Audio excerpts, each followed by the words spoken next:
Hi friends, this is Harry. Cinema bus அப்டேட்டில் ஒரு லேட்டஸ்டான ஒரு அப்டேட்டோடு வந்திருக்குங்க. ஸோ தலைவருடைய கூலி படத்தோடைய அப்டேட் நேற்று ரிலீஸ் ஆயிருந்தது. ஸோ லோகேஷ் கனகராஜ் அவர்களே டேரெக்டாக வந்து பார்த்தினாக்கா அந்த அப்டேட்டை கொடுத்துருந்தாங்க. ஸோ டெஸ்ட் லுக் போயின்னு இருக்குது, அடுத்த வாரத்துலேருந்து ஷூட்டிங் ஆரம்பிக்கிறோம் அப்படின்றத அவர் தெளிவாக சொல்லியிருந்தார். ஜூலை மாதத்துலேருந்து ஷூட்டிங் ஆரம்பிக்கிறோம் அப்படின்ற மாதிரி போட்டிருந்தாரு. ஸோ என்ன நேரத்தில் பயங்கரமாக வைரலாக போயிருந்தது. இதில் முக்கியமான விஷயம் என்ன அப்படின்னாக்கா, ஒரு முந்தானத்து இந்தியன் செகண்ட் பார்ட்டுக்கான அந்த ட்ரெய்லர் ரிலீஸ் ஆயிருந்தது.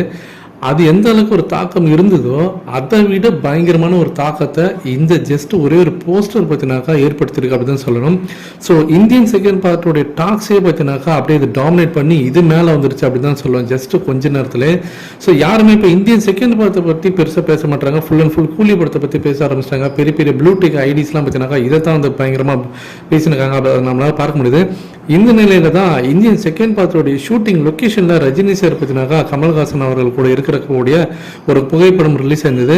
ஏற்கனவே சென்னையில் வந்து கொஞ்சம் மாதத்துக்கு முன்னாடி ரஜினி சாரும் கமல் சாரும் ஒரே ஸ்பாட்டில் ஒரே ஸ்டுடியோவில் வந்து ஷூட்டிங் நடத்தியிருந்தாங்க. அந்த இடத்துல தான் இந்த வந்து ஃபோட்டோ எடுத்திருப்பாங்கன்னு நினைக்கிறேன். ஸோ அங்கே தான் இந்தியன் செகண்ட் பார்ட்டுக்கான அவருடைய அந்த மேக்கப் போட்டு நிற்கிறார் கமல்ஹாசன் அவர்கள், அந்த ஒரு ஃபோட்டோ ரிலீஸ் ஆயிருக்கு.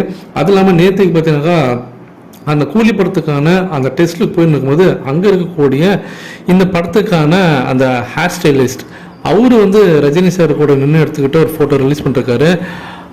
ஹலீம் ஹக்கீம் அவர் தான் இந்த படத்துக்கான அந்த ஹேர் ஸ்டைலிஸ்ட். ஸோ ரஜினி சாருக்கு இப்படி தான் பண்ணணும், இப்படி தான் அவருடைய அந்த தோற்றம் இருக்கணும், அப்பியரன்ஸ் இருக்கணும், ஸ்டைலிஷ் பண்ணுறக்கூடிய அந்த நபர் அவர் தான். அவர் கண்டினியூஸாக ரஜினி சார் கூட வந்து ஒரு 10 இயர்ஸாக வந்து ஒர்க் பண்ணிருக்காரு. ஸோ அவர் அந்த ஃபோட்டோ போட்டுட்டு சூப்பராக இருக்குது, மேலும் மேலும் நான் ரஜினி சார் கூட ஒர்க் பண்ண விரும்புகிறேன், அவர் வந்து ஒரு லெஜெண்ட், அவரோட ப்ரெசன்ஸ் பார்த்தீங்கன்னாக்கா நிறைய பாசிட்டிவ் நம்ம கொடுக்குது, நிறைய விஷயங்கள் நம்ம வந்து கற்றுக்க வைக்குது.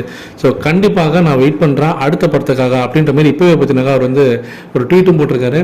இந்த நிலையில் அடுத்தது ரஜினி சார் அண்ணாமலை படம் ரிலீஸ் ஆகி 32 வருஷம் ஆகுது.